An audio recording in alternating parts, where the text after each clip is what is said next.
그래서 대부분은 비수술적인 치료로 퇴행성 환자분들은 치료하게 되죠. 네. 그렇습니다. 그래서 외상성은 꼬맬 수 있는 부위는 이제 꼬매는 게 좋겠고, 그리고 꼬매도 잘 낫지 않은 부위는 절제하는 경우도 맞아요. 있고요. 네, 네. 어떤 부위죠? 여기서? 아예 안쪽에 중심부는 중심부 쪽에 혈액 공급이 없는 부위라서요. 이건 꼬매도 붓거나 이러지 않기 때문에, 그리고 여기는 통증도 잘 없어요. 맞아요. 신경이 없어서. 네, 그래서 네. 여기는 그냥 절제하는 게 보통 표준적으로 치료되는 치료 중에 하나고, 가 쪽에 이제 혈액순환이 공급이 되고 신경분포가 있는 것들은 이 가 쪽이요. 네. 이쪽. 네네네. 꼬매게 되죠. 네, 맞습니다. 퇴행성은 꼬매도 이제 별 효용이 없다고 생각하게 되거나 또 터질 것 같으면 꼬매지 않는 경우들이 훨씬 많고. 사실 그 비수술적인 그 퇴행성 반월상 연골판 손상의 비수술적인 치료의 목적은 이 퇴행화된 이 해진 연골을 어떻게 하겠다 그런 목적이가 아니고 네. 이걸 어떻게 하면 이 관절 전체를 보고 이 관절 전체를 어떻게 잘 살려서 끌고 갈 수 있느냐 네. 전체적인 조화롭게 잘 끌고 갈 수 있느냐 그런 거의 컨셉을 가지고 이제 치료를 하게 되죠. 그래서 치료를 관절염이랑 비슷하게 하게 됩니다. 네. 네. 이 퇴행성 관절판, 반월상 연골판 손상을 뭐 꼬매거나 이런 거는 보통 추천되는 방법이 아니고요. 전 연골 주사를 쓰건 아니면 뭐 무릎에 강화 운동을 하건 운동을 해서 다른 주위에 있는 근육들을 맞아요. 강화시키는 이런 치료들이 주를 이루지. 우선 뭐 꼬매거나 수술적인 치료는 주가 아닙니다. 사실 퇴행성 치료는 관절염도 그렇고 그 사실 관절염이랑 동일선상에 있다고 봐야죠. 네, 어찌 보면. 네. 그게 이제 다른 부위가 연골판이냐 아니면은 이제 관절 연골이냐, 관절 연골이냐 그런 차이가 있을 뿐이지 사실 그 병의 어떤 진행 방향이나 치료하려고 하는 어떤 치료의 컨셉이나 이런 것도 다 비슷하다고 봐야 됩니다. 이 반월상 연골판이 조금씩 닳고 해지고 찢어지고 그게 더 시간이 지나면 관절 연골이 조금 닳고 손상이 되고 그게 더 심해지면 이제 뼈까지 이제 손상을 입히고 관절염 진행하는 이런 사실 일련의 과정이죠. 과정. 하나 질환을 우리가 따로따로 이렇게 구분해놨지만 일련의 과정으로 진행되는 거예요. 사실 이 반월상 연골판 같은 경우에는 치료 방법이 아까 말씀드렸던 관절염이랑 비슷하다고 했는데 또 다시 말씀드려보면 사실 수술을 해야 되느냐 말아야 되느냐는 관절염이랑 비슷해요. 저희가 또 한번 이제 언급을 해보면 1번 일상생활 지장이 있을 정도로 굉장히 아파야 된다. 두 번째 비수술적인 치료를 해도 계속 아파서 어떻게 할 수가 없다.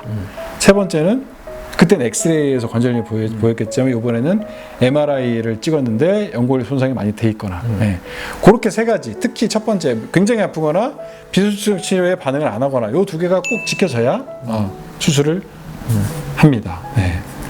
그리고 이제 사실 이 반월상 연골판 손상도 그렇고 관절염도 그렇고 수술을 이제 할 수밖에 없도록 통증이 많이 심하신 분들은 이제 꼭 인공관절을 하지 않더라도 이제 뭐 예를 들면 이 충격 흡수를 해주는 이 쿠션 역할이 많이 없어져서 위에 뼈랑 아래 뼈랑 직접적으로 너무 많이 부딪히다 보니까 이 위에 뼈에 멍이 이렇게 시퍼렇지는 않지만 뼈에 멍이 들어있는 경우가 꽤 많이 발견되는데 그런 경우에 사실 이런저런 치료를 해도 낫지 않죠. 아무리 연골 주사를 놓는다 하더라도 이게 안 걸으면 좋겠지만 계속 걷는 사람들은 이게 뭐 멍이 들어있는 게 계속 부딪히면 계속 멍이 자극될 수밖에 없기 때문에 통증이 계속 있을 수밖에 없습니다. 그래서 그런 경우에는 뭐 연골을 이식해주는 이거를 이제 이식을 하거나 아니면 절골술을 통해서 이 체중 실리는 방향을 바꿔준다든지 그런 이 연골을 최대한 어떻게든 얘를 보호하고 하려는 목적으로 이렇게 수술을 하는 경우가 있죠.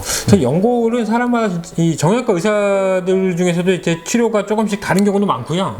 어떤 환자를 놓고 뭐 수술하자는 사람, 뭐 안 하자는 사람, 뭐 어떤 수술을 하자는 사람 이게 의견이 다 다른 경우도 많아요. 또 비단 우리나라뿐만 아니라 다른 외국의 미국의 데이터에도 다르다고 되어 있는 경우도 제가 이제 그걸 정확히 느낀 게 사실 다른 학회, 그러니까 무릎 학회도 있고 뭐 척추 학회도 있고 어깨 학회도 있고 다 있는데 무릎 학회에서 제가 갈 때마다 정말 서로 다른 의견이 정말 너무나 많아요. 똑같은 환자들을 실제로 어떤 학회에서는 케이스를 이제 어떤 환자의 몇 세 남자 환자가 이런 MRI를 가지고 왔습니다. 당신 같으면 어떻게 치료하겠습니까? 라는 걸 띄우고 수백 명의 정형외과 무릎 전공하는 사람 교수님들을 포함해서 막 다 전국에 있는 사람들 다 모여놓고 이게 이제 설문조사를 해요. 그죠. 네, 어떤 치료를 먼저 하겠느냐.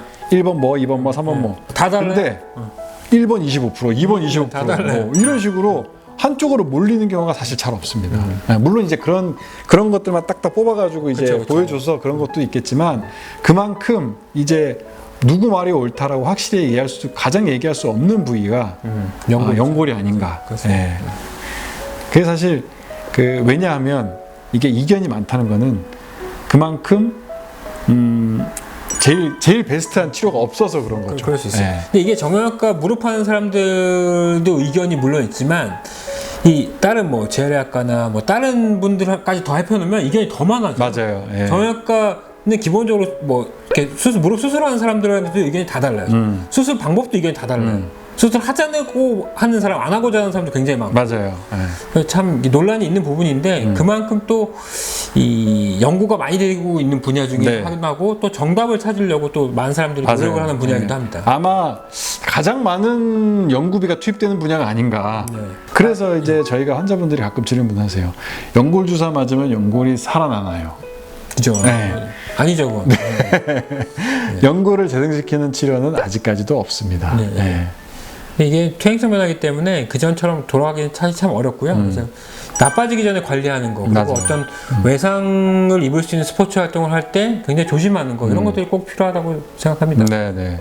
그래서 오늘은 우리 반월상 연골판에 대해서 이야기를 나눠봤는데요. 다음에는 다른 이제 관절 연골이나 다른 주제로 같이 네. 다시 찾아보도록 하겠습니다. 네.